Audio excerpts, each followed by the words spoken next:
سب کو بتانا، وہ رب کا بلانا تو سب کو بتانا۔ یہ جو آ رہا ہے میرا مصطفیٰ ہے، وہ 12 ربیع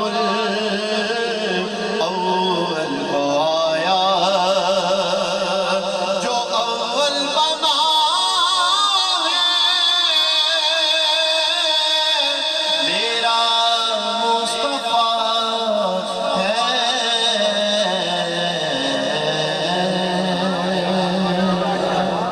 یقیناً اس محفل کی خوبصورتی تسی چار چاند لا دیتے ہیں، کتنے خوبصورت تسی سامعین ہو، اور یقیناً سامعین دے نال ہی محفل سجدی ہے، اور جتنے بھی سامعین آئے ہو سارے دا شکریہ ادا کرنا انہیں ٹریول کی طرفوں، اور خصوصاً میں آج دے دن جامعہ قادریہ ایسنے مراتب گجرات دے استاذہ کرام انہوں نے نام نہیں قبلہ سید طلب بادشاہ صاحب دس سکے، تو انہوں نے کہا جی تمام استاذہ دا ہاتھ جوڑ کے شکریہ بھی ادا کریو، خصوصاً ساڈے خطیب نے جی ساڈے پنڈ دی مسجد دے سرواڑی دے قاری مبشر صاحب، انہاں دا میں ذکر کر دینا نال جتنے طلبہ نے سارے جی آیاں نو تہاڈا سب تو چوکا شکریہ کہ تسی آج دی محفل نو خوبصورت ترین سجایا ہے، اور خصوصاً جناب سید اسد شاہ صاحب آپ تشریف لے کے آئے نے، اور مہمان خصوصی نے آج دی نشست ہے، آپ کا بھی شکریہ آج مل کے ایک محفل دی چار چند لان دی کوشش کی ہے، اور آخر دے ہوتے پیر کاشف صاحب نے جی،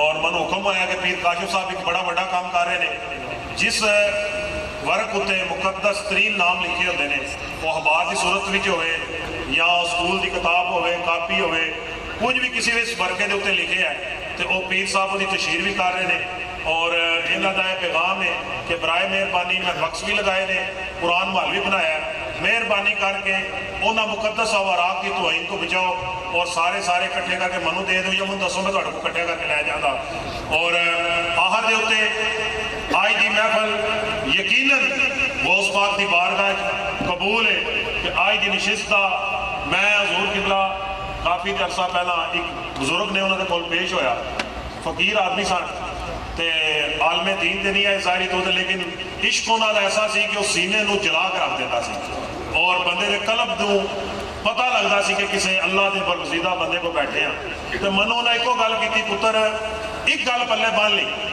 کہ غوث پاک دا نا ایسا برکت والا ہے، ایسی عزت والا ہے، یہ بغیر انہیں اجازت کسی زبان تے آمدہ ہی نہیں، اور غوث پاک دا خیال ایڈا طاقتور ہے میرا پتر، یہ انہوں نے اجازت بغیر کسی کو آمدہ ہی نہیں، تے تیرے تے اور کی کرم ہونا کہ تیرے نال قادری لکھے ہے، تے لہذا میرا پتر ہے اللہ دا شکر ادا کرتا ہے تیرے سے ہی بڑا ہے کہ تیرے نال قادری لکھے ہے، اور یقیناً آج اسی جننے کٹھے ہوئے ہیں سارے حضور غوث پاک کے دیوانے ہیں، اور حضور غوث پاک کے گیت گانا لے ہیں، اور خدا دی قسم ہے ایس کے گزرے دور دے وچ لوگ جتنے ساڑھے دے شرک دا فتوہ لاتے نے اسی جو سینہ تار کے کہنے ہیں، اور اسی قادری ہیں، اور اسی قادر دے مننے نالے ہیں، اور اسی شیخ عبدالقادر دا نام لینے ہیں، جینے اور شیخ عبدالقادر دا نام لینا مننے ہیں، اور آج دے دن قبلہ مفتی محمد انصر علی قادری صاحب ہی سانو غوث پاک دا ذکر سنان واسطے آئے نے، پرزور نعرہ لانا ہے، ایندہ نعرہ لانا ہے کہ پتہ لگے اے جڑے ساڑھے دے فتوے لاندے نے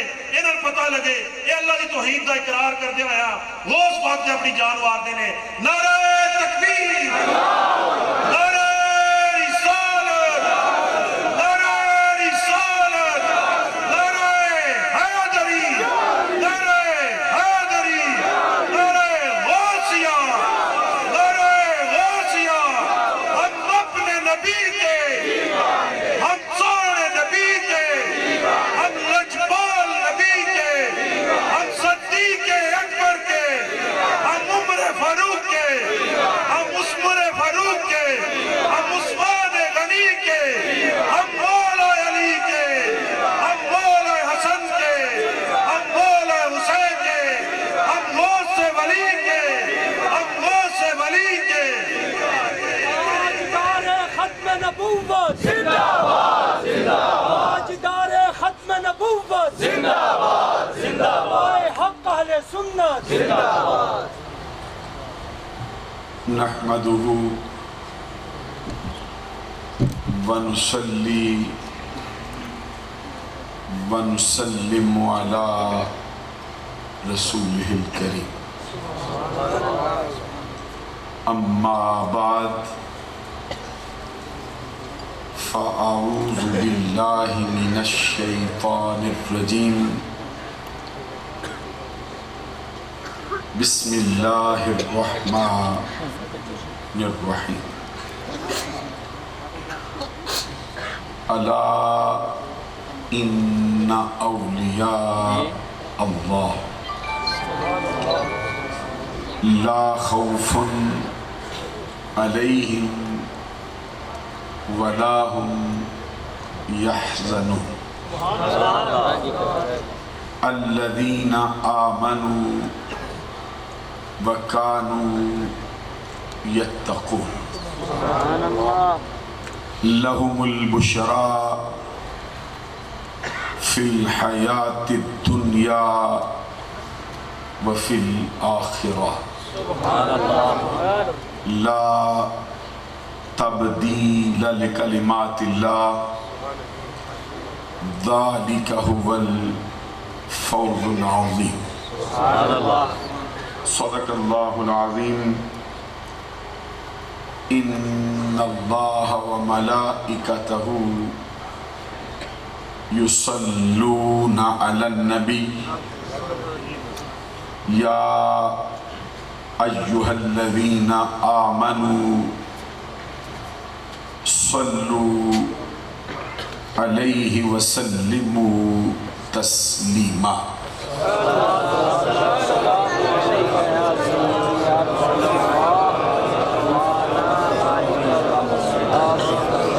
الصلاة والسلام عليك يا رسول الله وعلى آلك وأصحابك يا حبيب الله الله رب محمد صلى عليه وسلم نحن عباد محمد صلى عليه وسلم صلاة وسلاما عليك يا رسول الله معزز و محترم مشائخ و علماء اسلام و معزز و محترم حاضرین و سامعین، یہ مبارک اور مقدس مہینہ ربیع الثانی شریف کا ہے، اور اس مہینے کو یہ شرف حاصل ہے کہ اس میں اولیاء کاملین کے سردار مرکز دائرہ قطبیت، مصدر فیضان ولایت، مظہر شان رسالت حضور غوث اعظم عبد القادر جیلانی الحسنی والحسینی رضی اللہ تعالی عنہ نے وصال فرمایا۔ اس کی مناسبت سے پورے عالم اسلام میں اہل سنت کے حلقوں میں آپ کی بارگاہ اقدس میں خراج تحسین پیش کرنے کے لیے آپ کی یاد میں باقاعدہ محافل کا انعقاد ہوتا ہے۔ آج کی تقریب بھی اسی سلسلے کی ایک اہم ترین کڑی۔ آپ ملاحظہ فرما رہے ہیں کہ اس وقت اہل سنت کے آج کے اس اسٹیج پر علماء کا، مشائخ کا، سادات کا، خطباء کا، محققین کا اور زعماء کا ایک جمع غفیر اسٹیج پر جلوہ فرما ہے، اور جس قدر کثرت سے علماء، سادات اور مشائخ اسٹیج پر جلوہ فرما ہے، اس سے کہیں بڑھ کر حضور غوث اعظم عبد القادر جیلانی رضی اللہ تعالی عنہ کی بارگاہ میں اپنی حاضری لگوانے کے لیے علماء، مشائخ، سادات پنڈال کے اندر بھی تشریف فرما ہے۔ آج کی تقریب کی روح رواں پیکر اخلاص و محبت محترم المقام جناب حافظ محمد اقبال صاحب نوری دامت برکاتہم العالیہ، جنہوں نے بڑی جانفشانی سے، بڑی محنت، بڑی کوشش، بڑی کاوش سے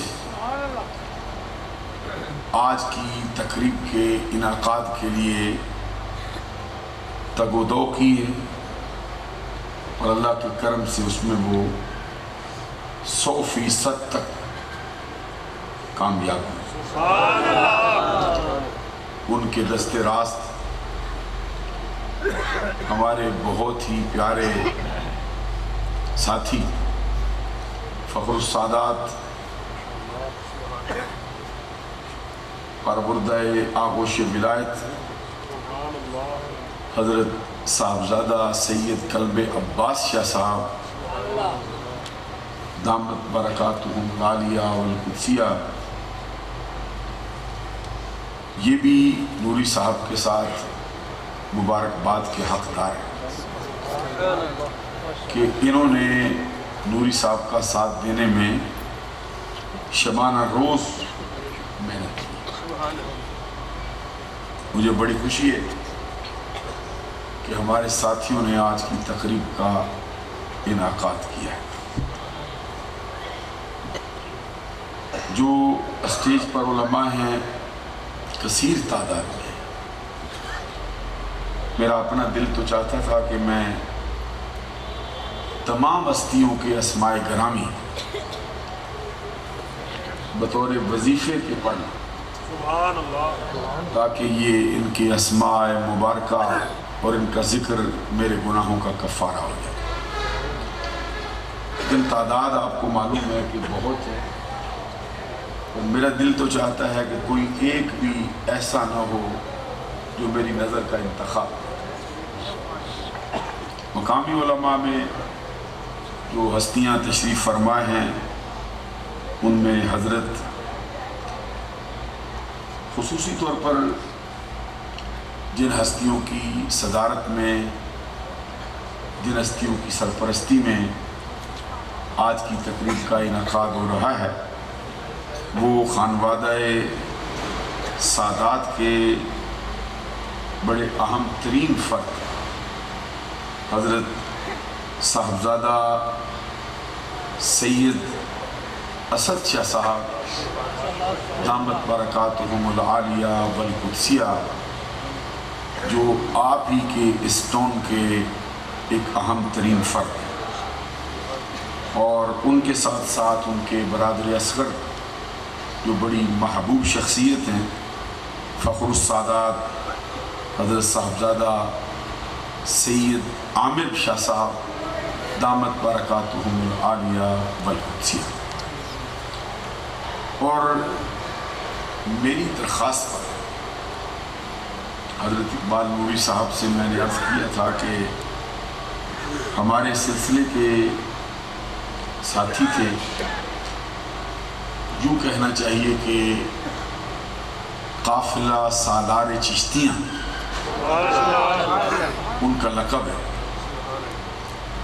جو میرے لیے بہت ہی عزتوں کے پیکر تھے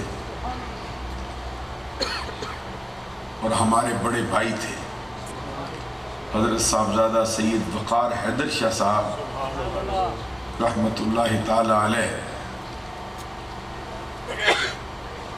میری درخواست پر اقبال نوری صاحب نے پھر یہ پوری تقریب ان کے اصال ثواب کے نام پر جو ہے وہ منسوخ کر دی.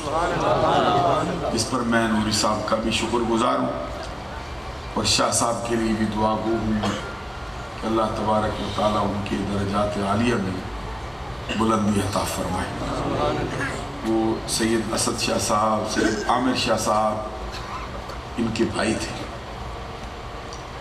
اور ہمارے جو اس وقت اہل سنت کے بڑے نامور خطیب ہیں سرزمین انگلستان میں، فخر السادات، جن کی خطابت کے وہاں پہ ڈنکے بج رہے ہیں اور بہت جلدی ان کا شہرہ اس دھرتی پہ ہوا ہے، حضرت صاحبزادہ سید عقیل بن اسد شاہ صاحب دامت برکاتہم العالیہ والقدسیہ کے ماموں جان. مقامی طور پر جو علماء جلوہ فرما ہیں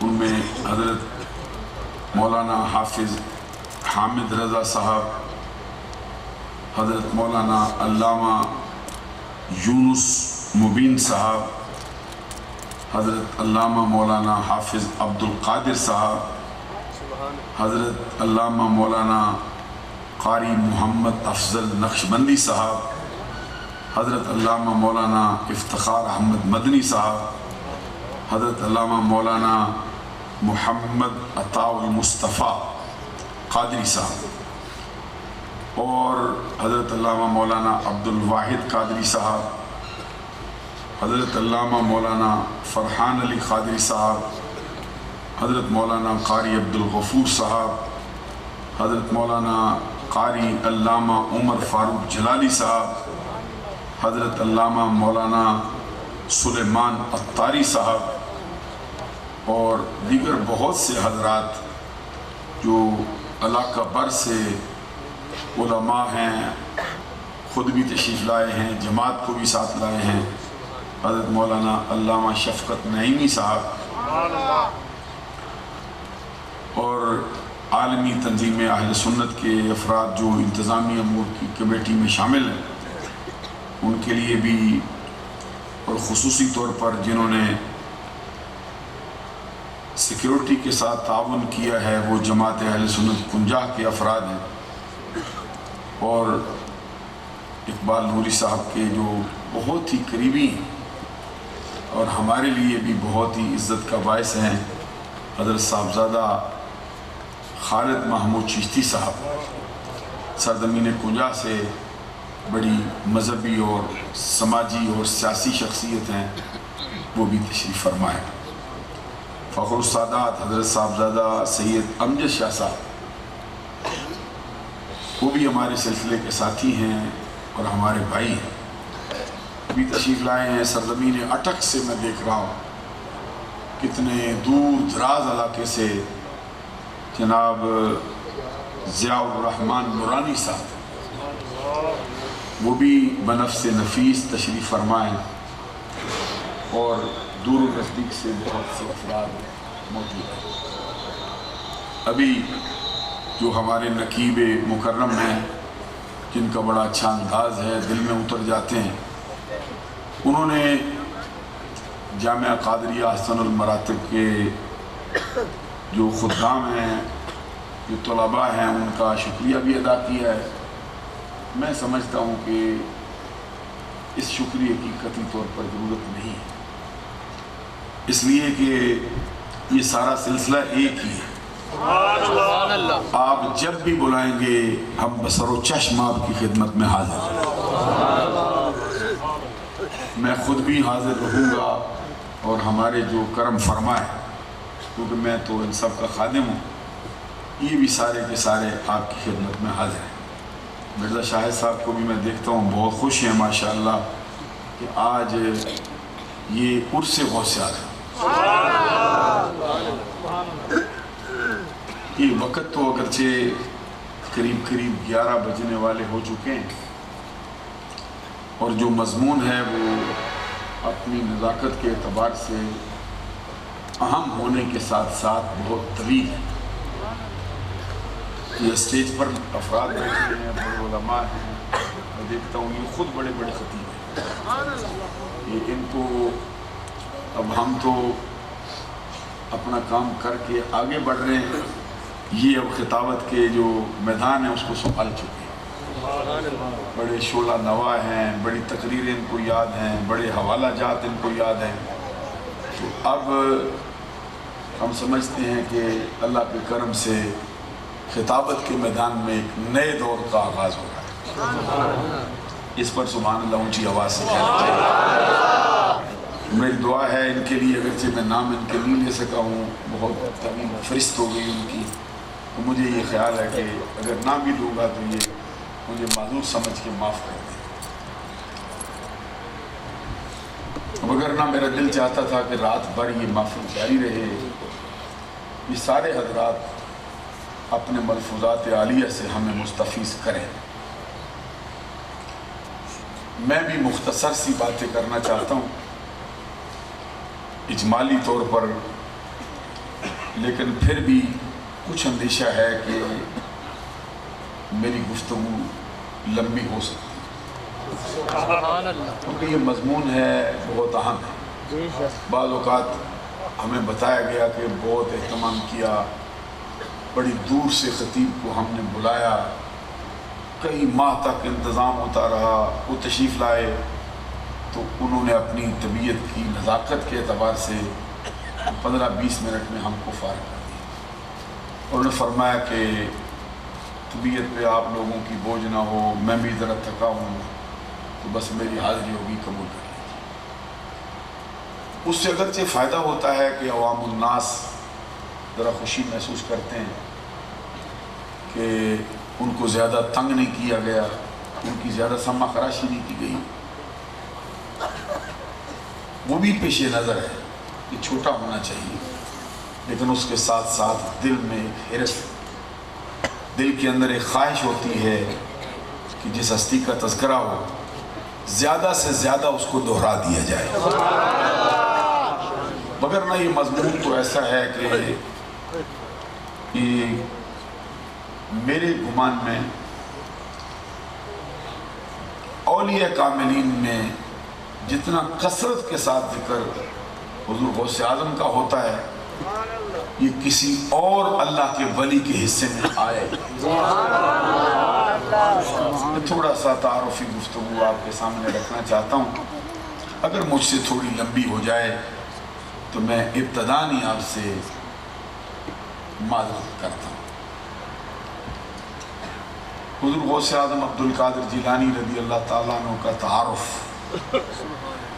یہ ہے۔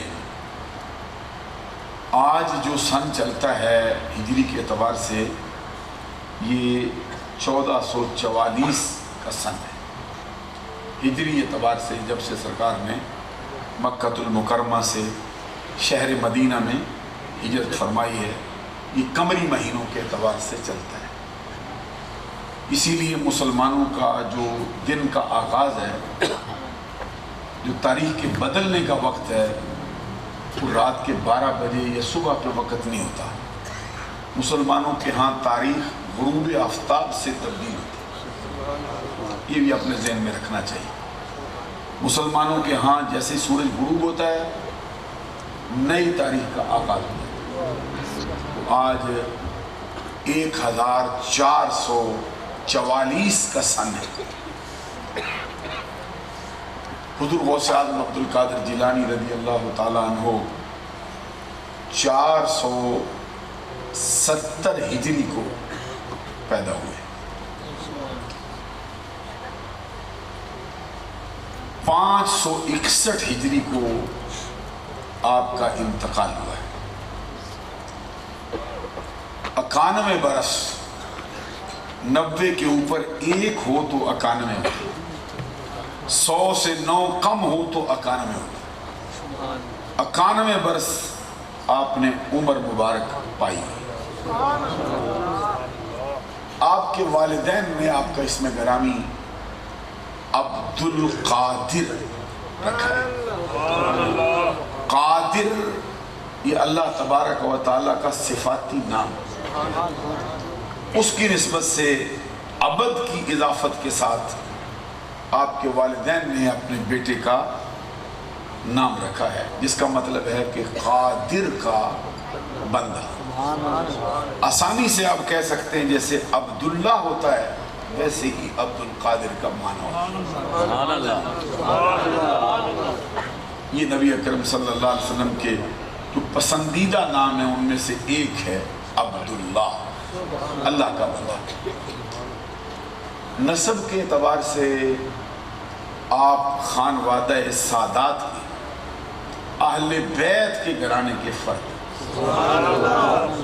والد کی طرف سے آپ کا نسب سید الشہداء حضرت امام حسن مجتبی رضی اللہ تعالی عنہ سے ملتا ہے، اور آپ کی والدہ کی طرف سے آپ کا نسب سید الشہداء نواسہ رسول جگر گوشہ بطول شہزادہ گلگوں قبا راکب دوش مصطفیٰ نور نظر حیدر کرار حضور امام علی مقام حضور امام حسین رضی اللہ تعالی عنہ سے ملتا ہے۔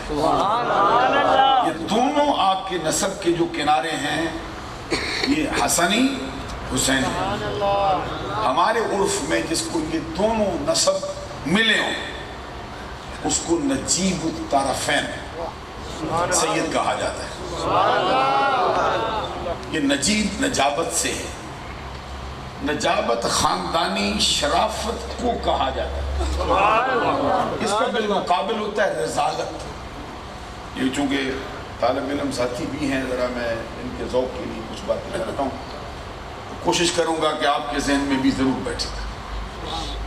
عربی زبان میں کہتے ہیں تعرف الاشیاء بازدادها، چیزوں کی پہچان ان کی ضد سے ہوتی ہے۔ تو ضد کی پہچان کروانے کے لیے، اصل کی پہچان کروانے کے لیے عربی ضد کی پہچان کرواتے ہیں۔ یہ کہتے ہیں سچ کیا ہوتا ہے جی؟ کہتے ہیں جو جھوٹ نہ ہو۔ اچھا اندھیرا کیا ہوتا ہے؟ کہتے ہیں جب اجالا نہ ہو۔ حق کیا ہے؟ کہتے ہیں جب باطل نہ ہو۔ تو یہ دن کس کو کہتے ہیں؟ جب رات نہ ہو۔ بڑی آسانی سے آپ سمجھ جاتے ہیں۔ تو یہ نجیب نجابت سے خاندانی شرافت، خاندانی نسب کی عمدگی کے لیے بولا جاتا ہے۔ اس کے مقابلے میں آتا ہے نجابت رضالت۔ رضالت رزیل کا معنی ہوتا ہے کمینہ، رضالت کہتے ہیں کمینگی کو۔ ویسے تو کوئی نسب، کوئی خاندان معاذ اللہ پیدائشی طور پہ ایسا نہیں ہوتا ہے، کیونکہ اللہ رب العزت نے سارے بندوں کو گناہوں سے پاک پیدا کیا۔ کل مولود یولد علی الفطرہ، اے فطرت الاسلام۔ اللہ تبارک و تعالیٰ نے ہر بندے کو جو پیدا ہوتا ہے اسے دین فطرت یعنی اسلام پر پیدا کیا اور گناہوں سے پاک پیدا کیا ہے۔ کوئی بندہ پیدائش کے وقت گناہگار نہیں ہوتا، سبحان اللہ کہتے ہیں۔ اور کوئی بندہ ایسا نہیں ہوتا کہ جس کے خاندان پر کوئی انگلی رکھی جا سکے کہ یہ فلاں ہے جی، فلاں ہے جی، فلاں ہے جی، فلاں ہے جی، بلکہ حکم ہے کہ مسلمان ہونے کے بعد کسی کے نسب کو تانا نہ دو، کسی کے خاندان پر کوئی انگلی نہ رکھو۔ حدیث میں سرکار کا فرمان ہے الفخر فی الاحساب والطعن فی الانساب ہے، کوئی بندہ کسی کے نسب کو برا سمجھ کے تانا دے کہ تو فلاں ہوتا ہے، اپنے آپ کو اونچا سمجھے، یہ صحیح مسلم کی حدیث ہے، جس کا مطلب یہ ہے کہ ایسا کرنے والا بندہ دائرہ اسلام سے خارج ہو جاتا ہے۔ اس لیے کسی مسلمان کو حقیر سمجھنا یہ قطعی طور پہ جائز نہیں۔ وہ جو علامہ اقبال رحمۃ اللہ علیہ کا بھی مشہور فرمان ہے، ایک ہی صف میں کھڑے ہو گئے محمود و ایاز، نہ کوئی بندہ رہا نہ کوئی بندہ نواز۔ اور خود ہمارے امام اعظم ابو حنیفہ، توجہ ہے نا، وقت تو تھوڑا بیت گیا اس لیے میں نے معذرت بھی کر دی، تقریر میں ویسے چھوٹی مجھ سے ہوتی نہیں، ذرا لمبی ہو جاتی ہے، لیکن یہ بے فائدہ نہیں ہوتا۔ میں چاہتا ہوں کہ آپ جا کے بھی وقت بھی آپ کا جو ہے وہ لگے لیکن پھر خالی رہ جائیں، یہ میں نہیں چاہتا ہوں۔ اس لیے میں چاہتا ہوں کہ آپ ذرا تھوڑی جتنی دیر بھی ہو توجہ ضرور رکھیں۔ ہمارے امام اعظم ابو حنیفہ نعمان بن ثابت رضی اللہ تعالیٰ عنہ، آپ آگاہ ہیں نا ان سے؟ امام اعظم ابو حنیفہ، ان کا نام ہی دل پہ وجد کر دیتا ہے۔ ہستی ایسی رکھی اللہ نے، الگ شان ہے، یہ اللہ کی نشانیوں میں سے ایک نشانی ہے۔ آیت من آیت اللہ ہے ابو حنیفہ نعمان بن ثابت، یہ وہ ہے جس پر مصطفیٰ نے آپ فخر کیا، جس پہ ناز کیا ہے سرکار نے آنے سے پہلے ہی، وہ امام اعظم ابو حنیفہ۔ انہوں نے اپنے بیٹے سے فرمایا تھا کہ میں نے 5 لاکھ حدیثوں میں سے 5 کا تیرے لیے انتخاب کیا ہے۔ معلوم ہوا کہ آپ کو 5 لاکھ حدیثیں آتی تھی۔ دعویٰ کرتے ہیں، خود دعویٰ کرتے ہیں کہ 5 لاکھ حدیثوں میں سے میں نے تیرے لیے 5 کا انتخاب کیا۔ اگر تو ان پہ عمل پیرا ہو جائے، ان کو یاد کر لے، ازبر ہو جائیں، تیری زندگی کا حصہ بن جائیں، پھر تیرا بیڑا دنیا میں بھی پار ہوگا، آخرت میں بھی پار ہوگا۔ ان میں سے ایک حدیث ہے جو اس کی طرف بھی اشارہ کرتی ہے، وہ کیا ہے؟ حضور نبی اکرم صلی اللہ علیہ وسلم کا فرمان ہے، لا یؤمن عبد حتی یحب لأخیہ ما یحب لنفسہ۔ سبحان اللہ۔ ایک مرتبہ پھر پڑھوں ذرا، میرے دل چاہتا ہے سرکار کی اشعار تو پڑھے جائیں گے، میں بھی پڑھوں گا، آپ بھی سنیں گے، لیکن حدیث کا لطف ہی اور ہوتا ہے۔ حدیث کلام ہے مصطفیٰ کا، وہ سنایا جا رہا ہے۔ لا یؤمن عبد حتی یحب لأخیہ ما یحب لنفسہ۔ اس کا مطلب یہ کوئی بندہ اس وقت تک ایماندار نہیں ہو سکتا۔ یہ سرکار دو جہاں صلی اللہ علیہ وسلم نے آپ فیصلہ کر دیا، اس پہ بات ختم ہو گئی، کوئی دوسری رائے نہیں۔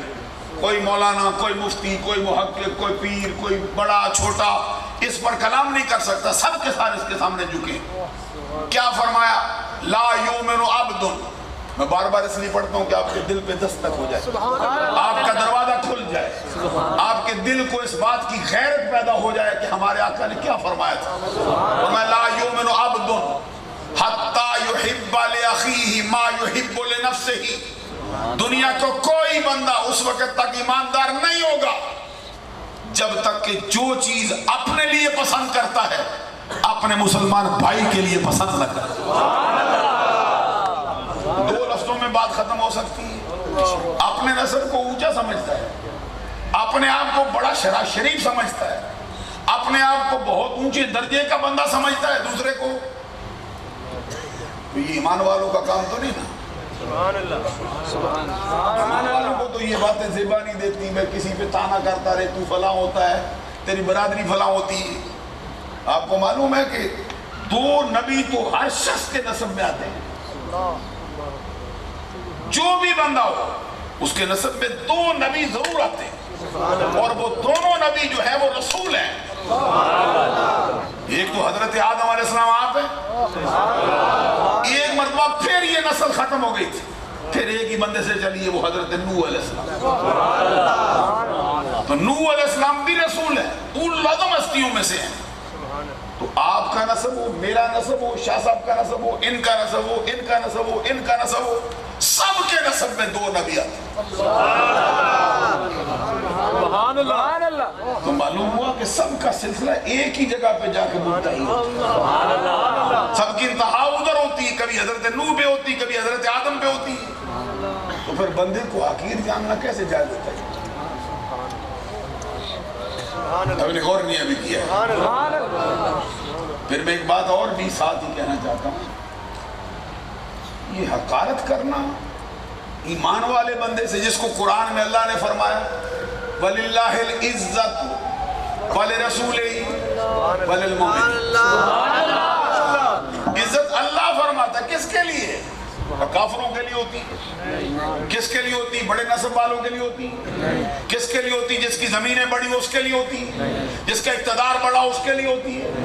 سنو، رب فرماتا ہے وَلِلَّهِ الْعِزَّةُ وَلِرَسُولِهِ وَلِلْمُؤْمِنِينَ، عزت کا مالک اللہ ہے، اللہ کی عطا سے اس کا مالک رسول ہے، اور اللہ اور اس کے رسول کی عطا سے سارے کلمہ پڑھنے والے مومن عزت کے لائق۔ جس کو اللہ عزت والا کہے، آپ کے چہرے سے بھی مجھے کچھ اندازہ ہو نا، میری بات سے آپ ذرا خوش ہوتے ہیں، چہرہ کو بنا رہے، پھول بنے پھر اور ہے، کبھی چہرہ پھول بھی بنتا ہے، گلاب کا پھول ہو جاتا ہے، چہرے پہ مسکراہٹ ہو جاتی ہے، بات بڑی ہو رہی ہے، حضور غوث اعظم کا ذکر ہو رہا ہے۔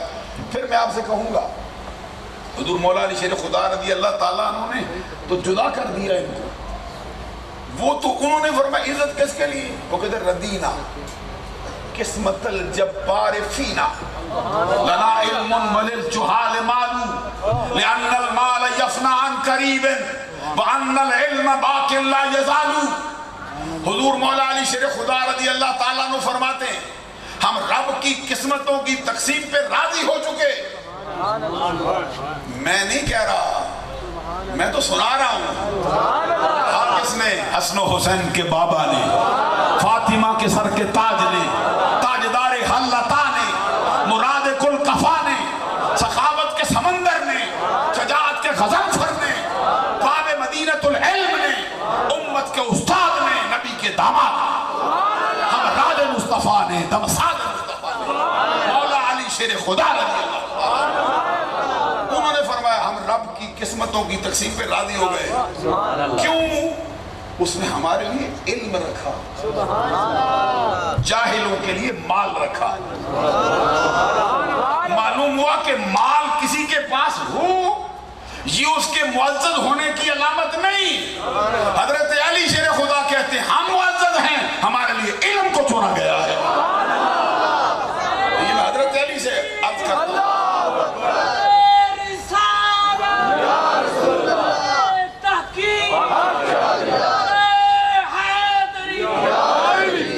حضرات میں جو بات عرض کر رہا تھا، اس شعر کا ترجمہ بھی سن لو جو حضرت علی نے فرمایا ہم رب کی قسمتوں کی تقسیم پہ راضی ہیں، اس نے ہمارے لیے علم رکھا ہے۔ تو علم والوں کو پھر جچتا تو نہیں نا، یہ مال والوں کے دروازے پہ دستک دیتے رہیں، ان کے دروازے پہ جا کے جھولیاں پھیلائے کھڑے رہیں۔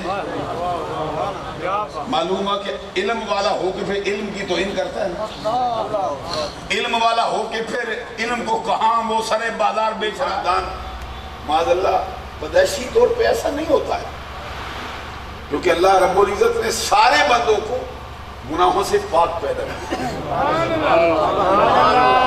کل مولود یولد علی الفطرہ، فطرت الاسلام، اللہ تبارک و تعالیٰ نے ہر بندے کو جو پیدا ہوتا ہے اسے دین فطرت یعنی اسلام پر پیدا کیا اور گناہوں سے پاک پیدا کیا ہے۔ کوئی بندہ پیدائش کے وقت گناہگار نہیں ہوتا، سبحان اللہ کہتے ہیں، اور کوئی بندہ ایسا نہیں ہوتا کہ جس کے خاندان پر کوئی انگلی رکھی جا سکے کہ یہ فلاں ہے جی، فلاں ہے جی، فلاں ہے جی، فلاں ہے جی، بلکہ حکم ہے کہ مسلمان ہونے کے بعد کسی کے نسب کو تانا نہ دو، کسی کے خاندان پر کوئی انگلی نہ رکھو۔ حدیث میں سرکار کا فرمان ہے الفخر فی الاحساب والطعن فی الانساب، کوئی بندہ کسی کے نسب کو برا سمجھ کے تانا دے کہ تو فلاں ہوتا ہے، اپنے آپ کو اونچا سمجھے، یہ صحیح مسلم کی حدیث ہے، جس کا مطلب یہ ہے کہ ایسا کرنے والا بندہ دائرہ اسلام سے خارج ہو جاتا ہے۔ اس لیے کسی مسلمان کو حقیر سمجھنا یہ قطعی طور پہ جائز نہیں۔ وہ جو علامہ اقبال رحمۃ اللہ علیہ کا بھی مشہور فرمان ہے، ایک ہی صف میں کھڑے ہو گئے محمود و ایاز نہ کوئی بندہ رہا نہ کوئی بندہ نواز. اور خود ہمارے امام اعظم ابو حنیفہ, توجہ ہے نا, وقت تو تھوڑا بیت گیا ہے, میں نے معذرت بھی کر دی, تقریر میں ویسے چھوٹی مجھ سے ہوتی نہیں, ذرا لمبی ہو جاتی ہے, لیکن یہ بے فائدہ نہیں ہوتی. میں چاہتا ہوں کہ آپ جاگیں بھی, وقت بھی آپ کا جو ہے وہ لگے, لیکن پھر خالی رہ جائیں, یہ میں نہیں چاہتا. اس لیے میں چاہتا ہوں کہ آپ ذرا تھوڑی جتنی دیر بھی ہو توجہ ضرور رکھیں. ہمارے امام اعظم ابو حنیفہ نعمان بن ثابت رضی اللہ تعالیٰ عنہ, آپ آگاہ ہیں نا ان سے, امام اعظم ابو حنیفہ, ان کا نام ہی دل پہ بجت کر دیتا ہے. ہستی ایسی رکھی اللہ نے, الگ شان ہے. یہ اللہ کی نشانیوں میں سے ایک نشانی, آیتم من آیت اللہ ہے ابو حنیفہ. یہ وہ ہے جس پر مصطفیٰ نے آپ فخر کیا, جس پہ ناز کیا ہے سرکار نے آنے سے پہلے ہی, وہ امام اعظم ابو حنیفہ. انہوں نے اپنے بیٹے سے فرمایا تھا کہ میں نے 5 لاکھ حدیثوں میں سے 5 کا تیرے لیے انتخاب کیا ہے. معلوم ہوا کہ آپ کو 5 لاکھ حدیثیں آتی تھی. دعویٰ کرتے ہیں, خود دعویٰ کرتے ہیں کہ 5 لاکھ حدیثوں میں سے میں نے تیرے لیے 5 کا انتخاب کیا. اگر تو ان پہ عمل پیرا ہو جائے, ان کو یاد کر لے, ازبر ہو جائیں, تیری زندگی کا حصہ بن جائیں, پھر تیرا بیڑا دنیا میں بھی پار ہوگا, آخرت میں بھی پار ہوگا. ان میں سے ایک حدیث ہے جو اس کی طرف بھی اشارہ کرتی ہے. وہ کیا ہے؟ حضور نبی اکرم صلی اللہ علیہ وسلم کا فرمان ہے, لا یؤمن عبد حتی یحب لأخیہ ما یحب لنفسہ. ایک مرتبہ پھر پڑھوں ذرا, میرا دل چاہتا ہے سرکار کی. تم اشعار تو پڑھے جائیں گے, میں بھی پڑھوں گا, آپ بھی سنیں گے, لیکن حدیث کا لطف ہی اور ہوتا ہے. حدیث کلام ہے مصطفیٰ کا, وہ سنایا جا رہا ہے. لا یؤمن عبد حتی یحب لأخیہ ما یحب لنفسہ. اس کا مطلب یہ کوئی بندہ اس وقت تک ایماندار نہیں ہو سکتا. یہ سرکار دو جہاں صلی اللہ علیہ وسلم نے آپ فیصلہ کر دیا, اس میں بات ختم ہو گئی, کوئی دوسری رائے نہیں. کوئی مولانا, کوئی مفتی, کوئی محقق, کوئی پیر, کوئی بڑا چھوٹا اس پر کلام نہیں کر سکتا. سب کے سارے اس کے سامنے جھکے ہیں. کیا فرمایا؟ لا یؤمن عبد. میں بار بار اس لیے پڑھتا ہوں کہ آپ کے دل پہ دستک ہو جائے, آپ کا دروازہ کھل جائے, آپ کے دل کو اس بات کی غیرت پیدا ہو جائے کہ ہمارے آقا نے کیا فرمایا تھا. لا یؤمن عبد حتی یحب لأخیہ ما یحب لنفسہ. دنیا کو کوئی بندہ اس وقت تک ایماندار نہیں ہوگا جب تک کہ جو چیز اپنے لیے پسند کرتا ہے اپنے مسلمان بھائی کے لیے پسند نہ کرے. 2 لفظوں میں بات ختم ہو سکتی ہے. اپنے نسب کو اونچا سمجھتا ہے, اپنے آپ کو بڑا شریف سمجھتا ہے, اپنے آپ کو بہت اونچے درجے کا بندہ سمجھتا ہے, دوسرے کو. تو یہ ایمان والوں کا کام تو نہیں نا. ایمان والوں کو تو یہ باتیں زیبا نہیں دیتی, بھائی کسی پہ تانا کرتا رہے, تو فلاں ہوتا ہے, تیری برادری فلاں ہوتی ہے. آپ کو معلوم ہے کہ 2 نبی تو ہر شخص کے نسب میں آتے ہیں. جو بھی بندہ ہو اس کے نسب میں 2 نبی ضرور آتے ہیں, اور وہ دونوں نبی جو ہیں وہ رسول ہیں. ایک تو حضرت آدم علیہ السلام آپ ہیں, ایک مرتبہ پھر یہ نسل ختم ہو گئی تھی, پھر ایک ہی بندے سے چلی, وہ حضرت نوح علیہ السلام. تو نوح علیہ السلام بھی رسول ہے, اول العزم ہستیوں میں سے ہیں. تو آپ کا نسب ہو, میرا نسب ہو, شاہ صاحب کا نسب ہو, ان کا نسب ہو, ان کا نسب ہو, ان کا نسب ہو, سب کے نسب میں 2 نبی آتے. تو معلوم ہوا کہ سب کا سلسلہ ایک ہی جگہ پہ جا کے منتہی ہوتا ہے. سب کی انتہا ادھر ہوتی ہے, کبھی حضرت نوح پہ ہوتی, کبھی حضرت آدم پہ ہوتی ہے. تو پھر بندے کو حقیر جاننا کیسے جا دیتا ہے؟ اب نے غور نہیں ابھی کیا ہے. پھر میں ایک بات اور بھی ساتھ ہی کہنا چاہتا ہوں, یہ حقارت کرنا ایمان والے بندے سے جس کو قرآن میں اللہ نے فرمایا وَلِلَّهِ الْعِزَّةُ وَلِرَسُولِهِ وَلِلْمُؤْمِنِينَ. عزت اللہ فرماتا ہے، کس کے لیے؟ کافروں کے لیے ہوتی، کس کے لیے ہوتی؟ بڑے نسب والوں کے لیے ہوتی، کس کے لیے ہوتی؟ جس کی زمینیں بڑی ہو اس کے لیے ہوتی، جس کا اقتدار بڑا اس کے لیے ہوتی ہے. سنو، رب فرماتا ہے وَلِلَّهِ الْعِزَّةُ وَلِرَسُولِهِ وَلِلْمُؤْمِنِينَ.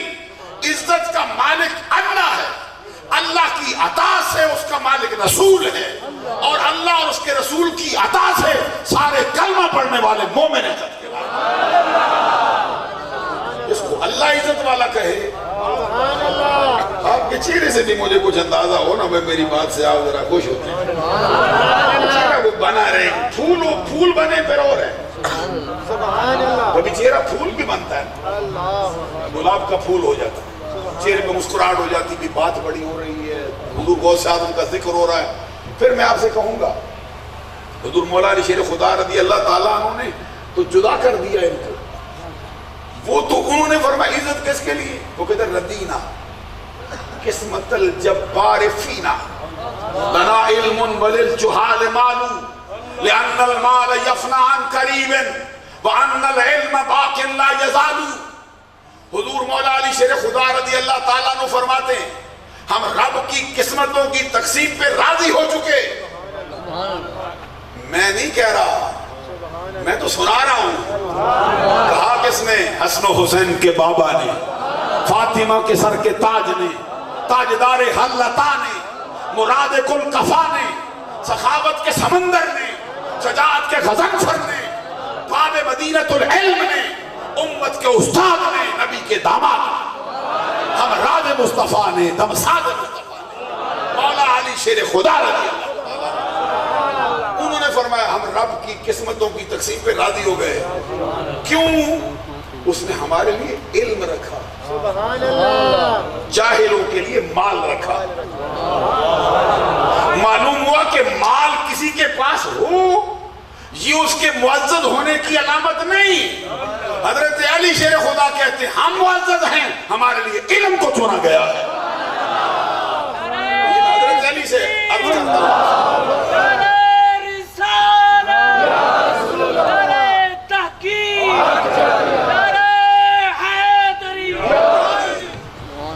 اس نے ہمارے لیے علم رکھا ہے. سبحان اللہ. تو علم والوں کو پھر جچتا تو نہیں نا یہ مال والوں کے دروازے پہ دستک دیتے رہے اور ان کے دروازے پہ جا کے جولیاں پھیلائے کھڑے رہے. معلوم ہوا کہ علم والا ہو کے پھر علم کی توہین کرتا ہے نا. علم والا ہو کے پھر علم کو کہاں وہ سرے بازار بیچ رہا ہے. حضرت علی شیر خدا جو باب مدینۃ العلم ہے وہ کہتے ہیں ہم رب کی قسمتوں کی تقسیم پہ راضی ہیں. سبحان اللہ. اس نے ہمارے لیے علم رکھا ہے، سبحان اللہ. جاہلوں کے لیے مال رکھا ہے. آگے ساتھ ہی فرماتے سن لے لأن العلم لأن المال یفنا عن قریب وأن العلم باق لا یزال. عن قریب مال فنا ہوگا لیکن علم لازوال دولت ہے، کبھی ختم نہیں ہوگا. حضرات میں جو عرض کرتا تھا ویسے تو ہر بندہ جو پیدا ہوتا ہے اس کا نسب کسی اعتبار سے کوئی ایسی بات اس میں نہیں ہوتی، یہاں تک کہ بعض افراد جن کا نسب مفعول بھی نہ ہو، توجہ ہے، ان کو بھی تان کی اجازت نہیں ہے.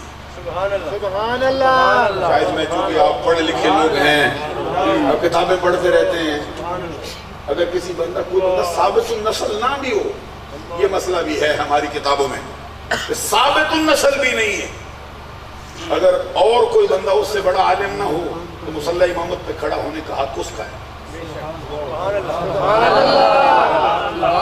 کیونکہ اس میں اس کی تو کوئی غلطی نہیں ہے، غلطی تو اس کے آبا نے کی ہے. یہ فتاوی رضویہ بھی اٹھا کے دیکھو تو بات کھل جائے گی آپ کے لیے. میں نے ذرا تھوڑی سی پردے میں رکھ کے کی ہے، جس کو سمجھ آئی، جو رہ گیا وہ رہ گیا. حضرات جو میں بات عرض کرتا ہوں، میں جو عرض آپ سے کر رہا تھا، نسب کے اعتبار سے کچھ خاندانوں کو اسلام نے فضیلت دی، اور وہ فضیلت، وہ تقوی، وہ پرہیزگاری، اس پہ فخر کرنا، ناز کرنا تب جائز ہے جب دوسرے کو حقیر نہ جانے.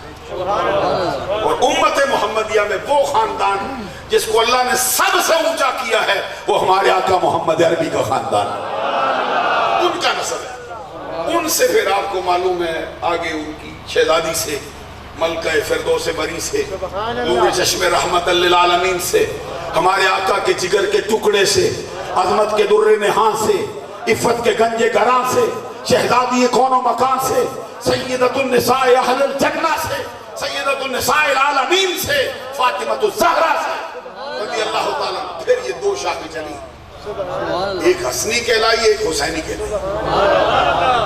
تو خاندان کے اعتبار سے جو سید دونوں خاندانوں سے ملتا ہے اس کو کہتے ہیں نجیب الطرفین. طرف کہتے ہیں کنارے کو، طرفین اس کا تسنیہ ہوتا ہے. حالت نسبی جرنی میں یا نون کے ساتھ آتا ہے، حالت رفی میں یہ الف نون کے ساتھ آتا ہے. توجہ ہے نا پروفیسر؟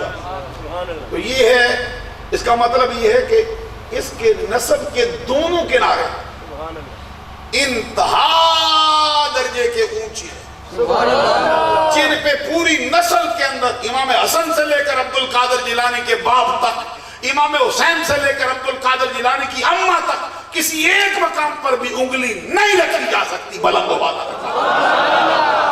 اللہ نے نسب بھی اونچا کیا ہے، حسب بھی اونچا کیا.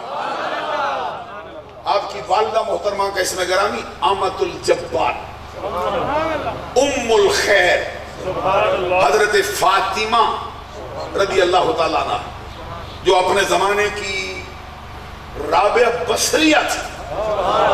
تقوی میں، پرہیزگاری میں کوئی ان کا ثانی نہیں تھا. یہاں تک کہ جب ان کے والد نے شادی کی تھی حضور غوث اعظم کے والد سے اپنی بیٹی کی، حضور غوث اعظم کے والد کا اسم گرامی ہے حضرت ابو صالح. یہ کنیت ہے، ابو صالح ان کی کنیت ہے. یہ عربیوں کی ہاں عادت ہے کہ یہ کنیت رکھتے ہیں. ویسے آپ یہ ذہن میں رکھیں گے حضور غوث اعظم عبد القادر جیلانی رضی اللہ تعالیٰ عنہ یہ پیدائشی طور پہ اجمی. اجمی سمجھتے شاہ صاحب؟ اجمی. ابھی تو تقریر شروع ہو گئی، آپ سو گئے. یہ میزبان ہے، حضرت صاحب کو بلایا ہے، آپ سو رہے ہیں وہ جاگ رہے ہیں. میں دیکھیے آپ دیکھیں ذرا، میں آپ کو تقریر سنانے کا ارادہ رکھوں، میں آپ کا کوئی وقت ضائع نہیں کروں گا. دیکھیں آپ کیسے یہ حضور غوث اعظم کا ذکر ہماری زبانوں سے ہوتا ہے اللہ کی طرف. اور یہ ذکر جو ہے یہ اول سے لے کر آخر تک عبادت بھی ہے، گناہوں کا کفارہ. بلکہ عبد القادر جیلانی کا وظیفہ کرنے والا اللہ کی بارگاہ میں بھی مقبول ہو جاتا ہے. غوث اعظم تو ہستی ہی الگ ہے. عزیزان گرامی قدر، میں کیا کہہ رہا تھا آپ سے؟ یہ حضور غوث اعظم عبد القادر جیلانی رضی اللہ تعالیٰ عنہ پیدائشی طور پر اجمی.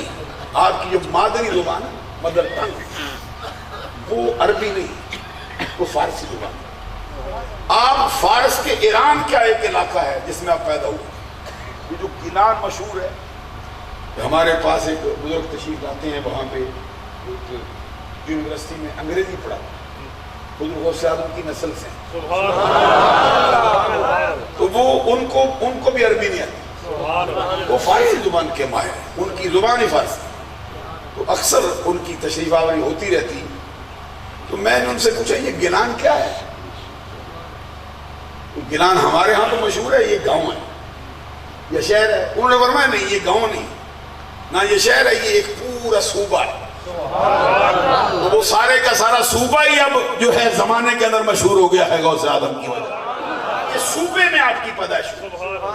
حضور غوث اعظم عبد القادر جیلانی رضی اللہ تعالیٰ عنہ کے والد ابو صالح موسیٰ، ایک روایت کے اعتبار سے جنگی، ایک روایت کے اعتبار سے جنگ کی، کیونکہ یہ عربی میں تو گاف آتا نہیں،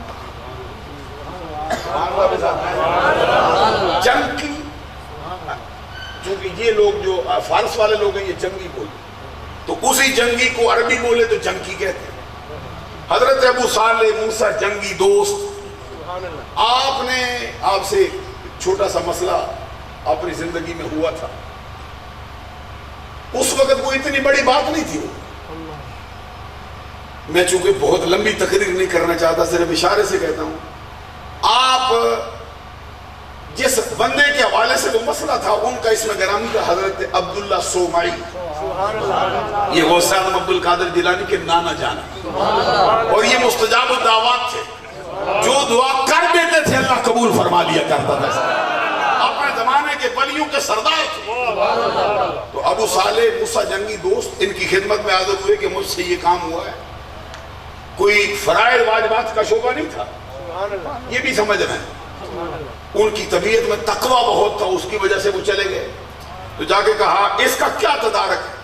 وہ سمجھ گئے کوئی یہ ہیرا ہے، ہم بندے کو تو اس کا نہیں احساس ہی نہیں ہوتا یہ کیسے آ گیا، وہ تاڑ گئے کہ یہ کوئی الگ شے ہے، فرمایا تجھے اس کی اتنی سزا دیں گے، اتنی دیر تک تو ہمارا یہ کام کرے گا، یہ کرے گا۔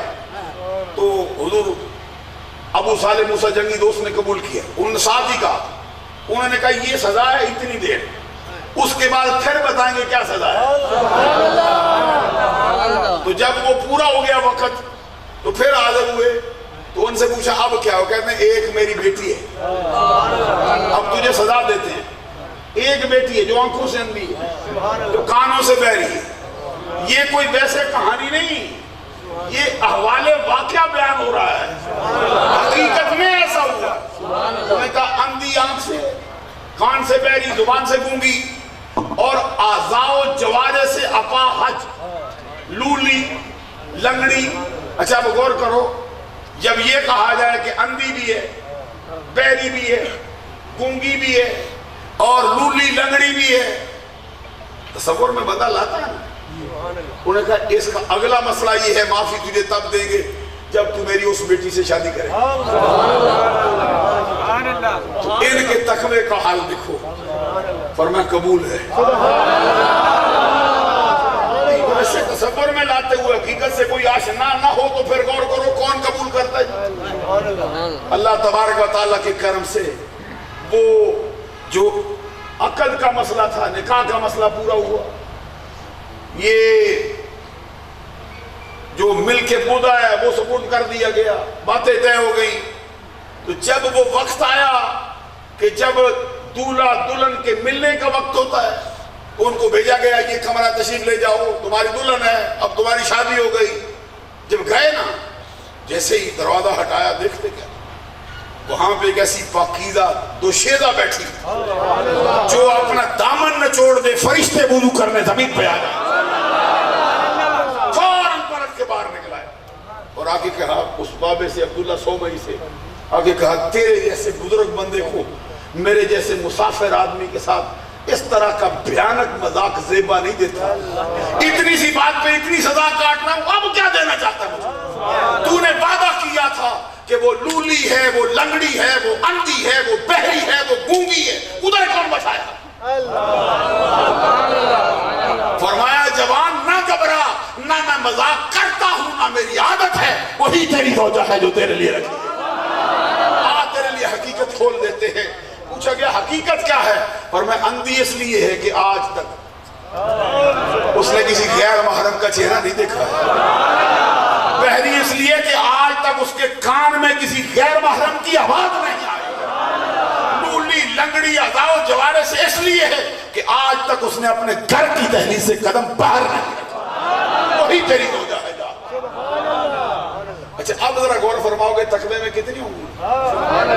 جب میں تاریخ پہ نظر ڈالتا ہوں تو مجھے حضور سید عالم خاتون جنت فاطمہ الزہرا رضی اللہ تعالیٰ عنہ کا فرمان یاد آتا ہے۔ ان سے پوچھا گیا تھا کہ عورت کسے کہتے ہیں؟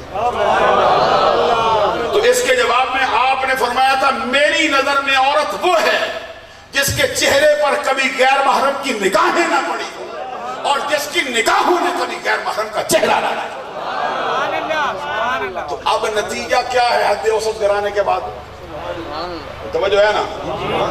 جا کے سنو میں کیا کہتا ہوں۔ حد اوسط کرانے کے بعد نتیجہ کیا برآمد ہوتا ہے؟ نتیجہ یہ ہے کہ خاتون جنت جس کو عورتوں میں عورت کہتے ہیں اس کا حقیقی اطلاق عبد القادر جیلانی کی ماں پہ ہوتا ہے، وہ عبد القادر جیلانی رضی اللہ تعالیٰ عنہ کی ماں ہے۔ یہ اس گھرانے میں حضور غوث اعظم عبد القادر جیلانی پیدا ہوئے رمضان المبارک کی پہلی تاریخ۔ اب رمضان المبارک کی پہلی تاریخ کو کوئی اور بھی پیدا ہو سکتا ہے، اس میں تو کوئی ایسی بات نہیں ہے، لیکن حضور غوث اعظم عبد القادر جیلانی کا کمال یہ ہے، آپ کے سوانح نگاروں میں لکھا ہے کہ اللہ کا کرم اتنا تھا۔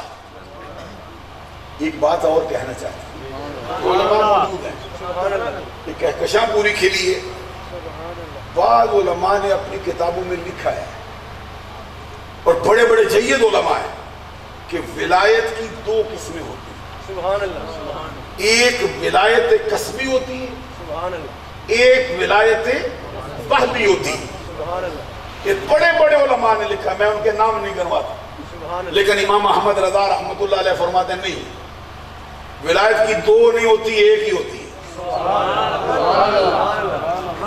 اللہ چھوٹی سی بولتے ہیں، سارے اتنے بڑے بڑے علماء کے دو قسمیں ہوتی، وہبی ہوتی، کسبی ہوتی ہے۔ بڑے بڑے قلمکار، بڑی بڑی کتابوں کے ماہر، بڑے معقول کے منقول کے جامع افراد جن کے علم کا کوئی کنارہ نہ ہو لکھتے ہیں دو ہوتی ہیں۔ ہمارا امام احمد رضا کہتا ہے دو نہیں ہوتی، ایک ہی ہوتی ہے، اور ایک وہ ہے کہ وہ وہبی ہے، اللہ دیتا ہے مل جاتی ہے وگرنہ۔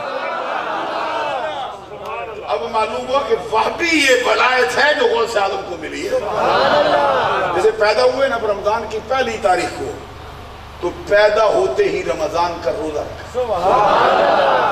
ذرا غور کرو گے اللہ تبارک و تعالیٰ کا کرم کتنا تھا آپ پر، کہ پیدا ہونے کے ساتھ ہی معلوم ہے کہ میں امت محمدیہ میں سے ہوں۔ یہ بھی معلوم ہے کہ امت محمدیہ میں رمضان کے روزے فرض ہوتے ہیں۔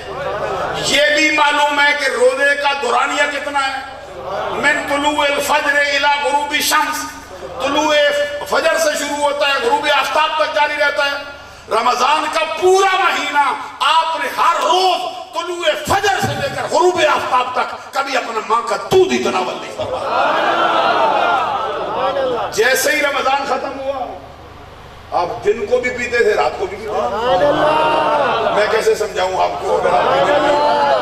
اور اتفاق سے ایسا وقت اس وقت آیا تھا ہمارے ملکوں میں جس میں ہم رہتے ہیں، ان میں ذرا یہ عید کا جو چاند ہوتا ہے اس کا بہت کم مسئلہ ہوتا ہے کھڑا، اس کے اندر کوئی زیادہ جو ہے وہ اختلاف ہو جائے، لیکن وہ جو ممالک ہیں جس کے اندر مطلع اکثر ابر آلود رہتا ہے وہاں پہ چاند کا دیکھنا ممکن ہی نہیں ہوتا۔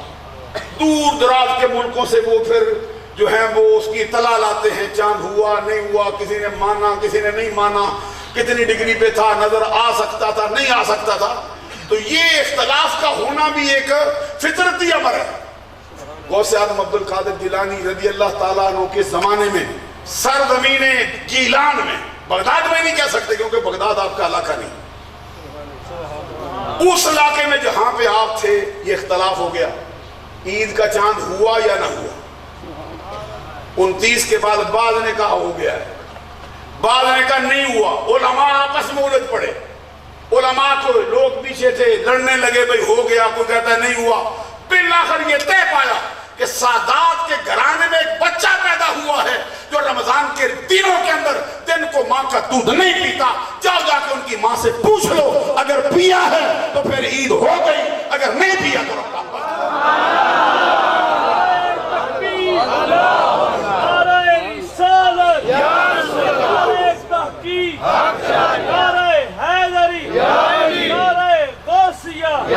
یہ عبد القادر جیلانی وہ ہے کہ پیدا ہوتے ہی امت کا اختلاف مٹا دیا۔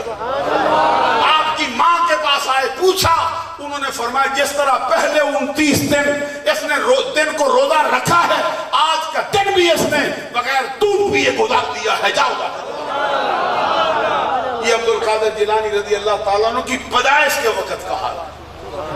آپ سے کسی نے پوچھا تھا متى علمت انک ولی اللہ تعالی، حضور ذرا آپ بھی اس راز سے پردہ اٹھاؤ نا، آپ کو کب پتا چلا ہے کہ آپ اللہ کے ولی ہیں؟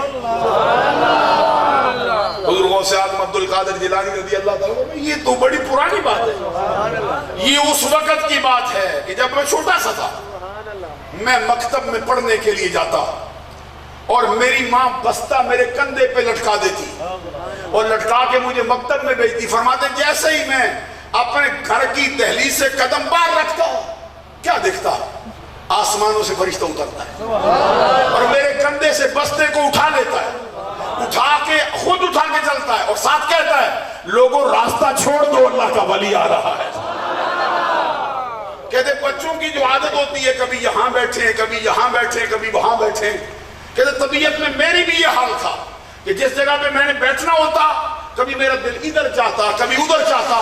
بچے مختلف جگہوں پہ بیٹھتے تھے لیکن میں جہاں بیٹھنے کا ارادہ کرتا فرشتہ وہاں پہ جا کے پہلے قبضہ جما لیتا اور اعلان کرتا یہاں پہ اور کوئی نہ بیٹھے, یہ اللہ کے ولی کے بیٹھنے کی جگہ ہے. حضور غوث اعظم عبد القادر جیلانی رضی اللہ تعالیٰ عنہ کا اپنا فرمان, فرماتے ہیں میری عمر 8-10 سال کے قریب تھی. ہمارے خاندان کے جو افراد, توجہ میری طرف رکھو گے تاکہ وقت ضائع نہ ہو, کہتے ہمارا خاندانی پیشہ زراعت تھا, ہم کھیتی باڑی کا کام کرتے تھے. کہتے میں بھی ایک دن باہر نکلا اپنے خاندان کے رسم و رواج کے مطابق ہل چلانے کے لیے میں نے بھی ایک ہل کو پکڑ لیا. کہتے جس بیل کے پیچھے میں تھا جیسے میں نے پکڑ کے چلایا نا اس کو تو بیل ایسے پیچھے مڑ کے دیکھا مجھے اور مڑ کے دیکھ کے پھر انسانی زبان میں کلام کیا. اس نے کہا عبد القادر جیلانی تو اوروں کی طرح کا نہیں ہے, اور لوگ کھیتی باڑی کے لیے پیدا ہوتے ہیں, تو اس کام کے لیے پیدا نہیں کیا گیا. حضور غوث اعظم عبد القادر جیلانی رضی اللہ تعالیٰ عنہ فرماتے ہیں میں وہاں سے دوڑا کیونکہ میری طبیعت پہ کبھی ایسا واقعہ نہیں آیا تھا رکت آئی ہوگی. لوٹا میں اپنی ماں کی گود میں تھوڑی دیر سر رکھ کے بیٹھا, پھر میں اپنے مکان کی چھت پہ چڑھ گیا. اللہ کا کرم دیکھو اس ہستی پر. کہتے جب مکان کی چھت پہ چڑھا نا تو اتفاق ایسا تھا کہ اس دن ذی الحج کی 9 تاریخ تھی. ذی الحج کی 9 تاریخ کو حاجی حج کرنے کے لیے جو حج کا جزو اعظم ہے, حج کا جو رکن اعظم ہے وہ کیا ہے؟ وادی عرفات کے اندر ان کی حاضری, عرفات کے میدان میں ان کا حاضر ہونا. غوث اعظم فرماتے ہیں جیسے میں چھت پہ چڑھا نا میں دیکھتا کیا ہوں کہ میرے اور عرفات کے میدان میں سے درمیان میں سے سارے پردے اٹھا دیے گئے. جتنے حاجی وہاں پہ آئے تھے میں اپنے گھر گیلان میں بیٹھ کر ان کو دیکھ بھی رہا تھا, ان کی مناجات کو سن بھی رہا تھا. یہ غوث اعظم عبد القادر جیلانی رضی اللہ تعالیٰ عنہ کی ابتدائی حالت ہے. اور آپ کے سوانے کی کتابوں میں یہ بات لکھی ہے کہ ابھی آپ پیدا نہیں ہوئے تھے, آپ کے والد محترم حضرت ابو صالح موسیٰ جنگی دوست کو نبی اکرم صلی اللہ علیہ وسلم کی زیارت نصیب ہوئی اور سرکار نے خواب میں آ کے کیا فرمایا؟ ہنی اللہ کا یا ابا صالح آتاک اللہ ابنا وہو ولی وولی اللہ تعالی ومحبوبی ومحبوب اللہ تعالی وسیکون له شان فی الاولیاء والاقطاب کشانی بین الانبیاء والرسل. یہ سٹیج والے ذرا عربی ہو نا تو یہ سبحان اللہ زور سے کریں. ان کے بارے میں میرا گمان ہے کہ یہ عربی کے ماہر لوگ, تو یہ میرا گمان کم از کم نہ توڑے سبحان اللہ کہتے رہے. اس کا مطلب یہ ہے آقا کونین صلی اللہ علیہ وسلم آپ کے والد کے خواب میں آئے تو کیا فرمایا؟ فرمایا ابو صالح مبارک ہو. سبحان اللہ. ارے کسی کو مبارکباد میں دینے جاؤں, کسی کو مبارکباد آپ دینے جائیں, کسی کو مبارکباد شاہ صاحب دینے جائیں. ہمارا تمہارا جانا اور ہے, نبیوں کے سردار کا آنا اور ہے. سرکار آئے خواب میں فرمایا ابو صالح موسیٰ جنگی دوست میرے بیٹے تجھ کو مبارک ہو. سرکار کس بات کی؟ فرمایا ان قریب میرا رب تجھے وہ بیٹا عطا فرمانے والا ہے, وہ ایسا لائق ہے, ایسا فائق ہے, ایسا ہونہار ہے کہ وہ رب کا بھی محبوب ہے, میرا بھی محبوب ہے, رب کا بھی ولی ہے, میرا بھی ولی ہے. عنقریب رب میرا اس کو ولیوں کی صف میں, کتبوں کی صف میں وہ مرتبہ عطا فرمائے گا جو نبی اور رسولوں کی صف میں رب نے مجھے عطا کیا ہوا. اور وہ جو شیخ عبدالحق محدث دہلوی کا جملہ ہے, چونکہ اس دور کے اندر بھی کچھ لوگوں کو اس بات سے چڑ ہے, میں اس لیے سنانا چاہتا ہوں آپ کو. شیخ عبدالحق محدث دہلوی 400 برس سے زیادہ ہو گئے ہندوستان کی دھرتی میں ایک وقت کا مجدد ہوا ہے، اور وقت کا مجدد ایسا ہوا ہے، اس کے بارے میں علماء دیوبند کی کتابوں میں لکھا ہے کہ وہ ایسا شخص تھا جس کو ہر رات سرکار کی زیارت خواب میں ہوا کرتی تھی، ہر رات سرکار ملنے آتے تھے، اور جن کو عطائے مصطفیٰ کا لقب ملا ہے۔ عطائے مصطفیٰ کا لقب کیا مطلب ہے؟ کہ یہ ہندوستان والوں کو سرکار نے عطا کیا۔ شیخ عبدالحق محدث دہلوی وہ ہیں جو بیک وقت تصوف والوں کے بھی امام ہیں، شریعت والوں کے بھی امام ہیں، طریقت والوں کے بھی امام ہیں، معرفت والوں کے بھی امام ہیں، حقیقت والوں کے بھی امام ہیں، حدیث کے بھی استاد ہیں، فقہ کے بھی استاد ہیں، عقیدے کے بھی، ہر فن میں ان کی کتابیں موجود ہیں۔ اور صرف یہ نہیں کتابیں موجود ہیں بلکہ امام احمد رضا جیسے بھی ان کو اپنا امام مانتے ہیں۔ وہ ان کی ایک کتاب ہے جس کا نام ہے اخبار الاخیار۔ یہ اخبار الاخیار، آپ تھک تو نہیں نہ جائیں گے؟ جامعے سے تقریر کر کے جان چھوڑا لے، ہم بھی 15 منٹ والی ایک حضرت تفصیلی تقریر آپ کو سنائیں تاکہ معلوم ہو اقبال نوری نے اس موضوع کا انتخاب کیا، ویسے تو نہیں کیا تھا، جس کا ذکر کرنے آئے ہیں، اور ان سے ذکر کرنے سے کوئی فائدہ ہوگا؟ ان کی محفل سجانے سے فائدہ ہوگا؟ ان کی محفل میں آنے سے کیا فائدہ ہوگا؟ ابھی میں آپ کے سامنے پیش کرتا ہوں آپ کے فرمودات عالیہ۔ تو حضرت شیخ عبدالحق محدث دہلوی نے اخبار الاخیار میں لکھا ہے، اوس در جملہ اولیاء ممتاز، چون پیمبر در انبیاء ممتاز۔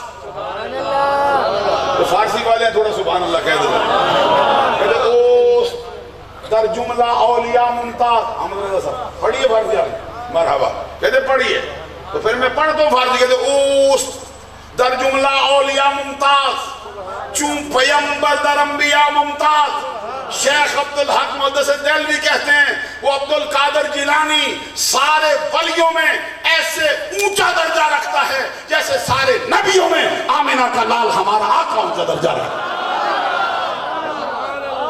اور وہ شعر بھی آپ کو معلوم ہے بڑا مشہور ہے، جس کو حضور مولانا جلال الدین رومی کی طرف منسوب کیا جاتا ہے، جس میں وہ کہتے ہیں غوث آدم درمیان اولیاء، چون محمد درمیان انبیاء۔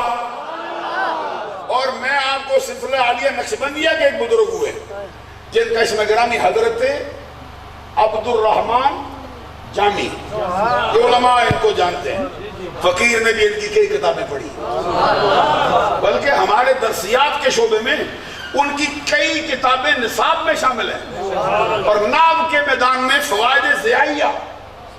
اب میں ذرا دیکھ لوں میں کس کس نے پڑھی ہے،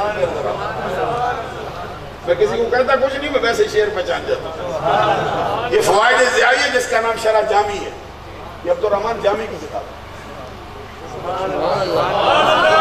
ضیاء الدین، آپ کا نام ضیاء الرحمن، ان کے بیٹے کا نام ہے ضیاء الدین یوسف۔ ضیاء الدین یوسف کے لیے کہتے ہیں یہ کل ایک کتاب ہے جس کا نام ہے اخبار الاخیار۔ یہ اخبار الاخیار، آپ تھک تو نہیں نہ جائیں گے؟ جامعے سے تقریر کر کے جان چھوڑا لے، ہم بھی 15 منٹ والی ایک حضرت تفصیلی تقریر آپ کو سنائیں تاکہ معلوم ہو اقبال نوری نے اس موضوع کا انتخاب کیا، ویسے تو نہیں کیا تھا، جس کا ذکر کرنے آئے ہیں، اور ان سے ذکر کرنے سے کوئی فائدہ ہوگا؟ ان کی محفل سجانے سے فائدہ ہوگا؟ ان کی محفل میں آنے سے کیا فائدہ ہوگا؟ ابھی میں آپ کے سامنے پیش کرتا ہوں آپ کے فرمودات عالیہ۔ تو حضرت شیخ عبدالحق محدث دہلوی نے اخبار الاخیار میں لکھا ہے، اوس در جملہ اولیاء ممتاز، چون پیمبر در انبیاء ممتاز۔ تو فارسی والے ہیں، تھوڑا سبحان اللہ کہہ دو، کہتے اوس در جملہ اولیاء ممتاز۔ احمد رضا صاحب پڑھیے فارسی والے، مرحبا، کہتے پڑھیے، تو پھر میں پڑھتا ہوں فارسی، کہتے اوس در جملہ اولیاء ممتاز، چون پیمبر در انبیاء ممتاز۔ شیخ عبدالحق محدث دہلوی کہتے ہیں وہ عبدالقادر جیلانی سارے ولیوں میں ایسے اونچا درجہ رکھتا ہے جیسے سارے نبیوں میں آمنہ کا لال ہمارا آقا اونچا درجہ رکھتا ہے۔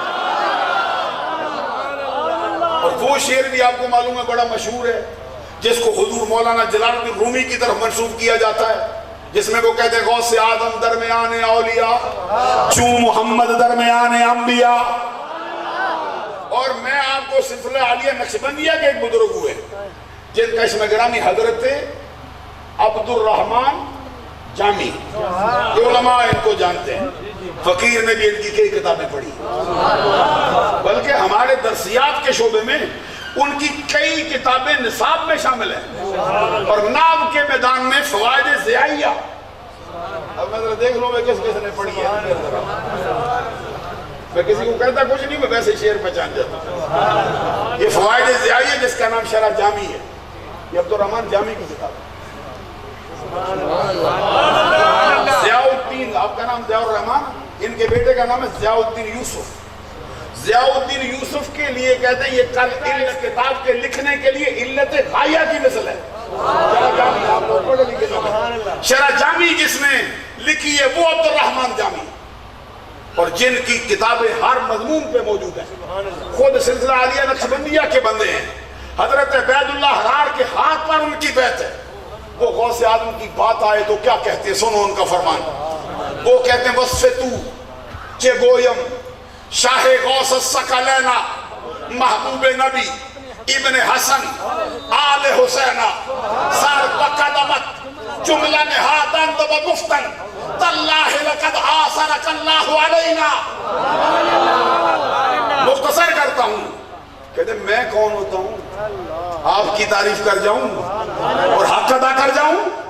نہ میرے پاس وہ انداز، نہ میرا وہ تخیل، نہ میری وہ اڑان، نہ میرے پاس وہ الفاظ، جبکہ تیری شان یہ ہے کہ تو رب کے محبوب کا بھی محبوب ہے، تو امام حسن کا بیٹا ہے، حسین کی نسل سے جلوہ فرما۔ آگے کہتے سر بقدمت جملہ نہادند و گفتن، زمانے کے سارے ولیوں نے اپنے سر تیرے قدموں میں ڈال دیے ہیں اور زبان سے نعرہ لگایا ہے تاللہ لقد آثرک اللہ علینا، اللہ کی قسم ہم خود نہیں آئے، رب نے تیرا دروازہ دکھایا ہے۔ اور یہ جو آخری جملہ بولا نا میں نے تاللہ لقد آثرک اللہ، سیدھے سیدھے ہو کے بیٹھے یہ غوث اعظم کی محفل، یہ جو غوث اعظم کا جلال ہے نا، میں سچ آپ سے کہتا ہوں کہ کبھی اعلیٰ حضرت کی زندگی پڑھو گے، غوث اعظم کا ذکر آئے تو پوری کی پوری محفل میں 4 گھنٹے کی 8 گھنٹے کی وہ دو سامنے بیٹھے رہتے۔ قادری انہوں نے معلوم ہے عبد القادر جیلانی کیا ہے،